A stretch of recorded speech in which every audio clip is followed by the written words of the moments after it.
Conquering chaos is not an easy thing to do. I wonder if you might identify with this situation.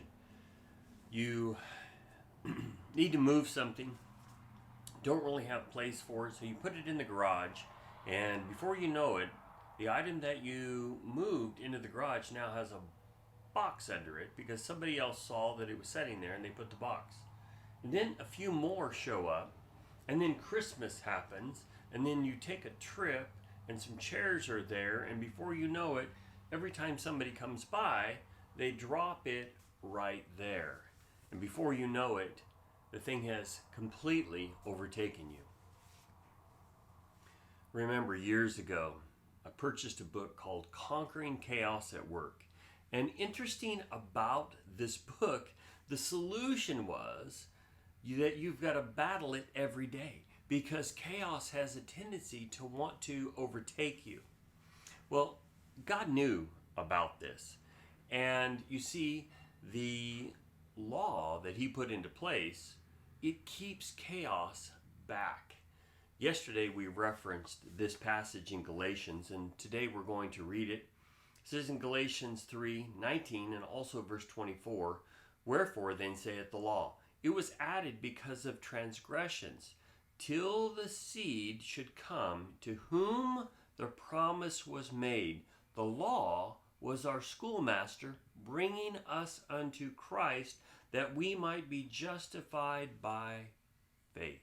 You see, the law was the schoolmaster, and the schoolmaster during those times was somebody that would transport the individual to the school building. And so the law brought us to Christ, and so it transports us to Christ.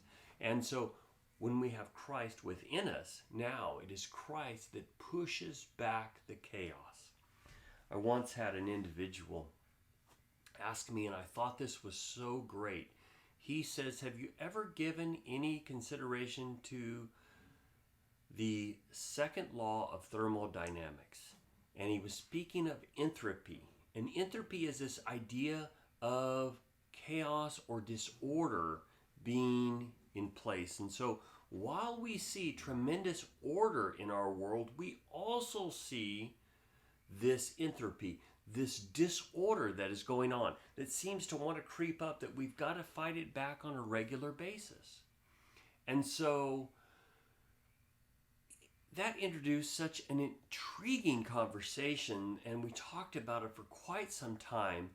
And I have never stopped thinking about that idea, that in this world there is order and there is disorder, and disorder wants to take over the order.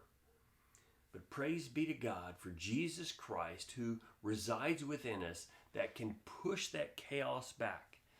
Now, to handle this mess, I'm going to have to start going through it and putting everything away and sorting things away. And I've put it off and I've put it off.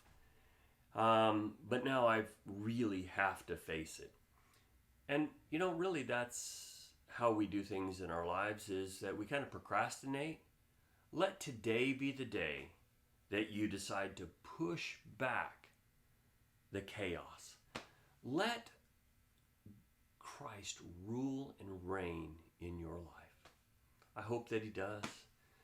May God bless you. Thank you so much. Take care.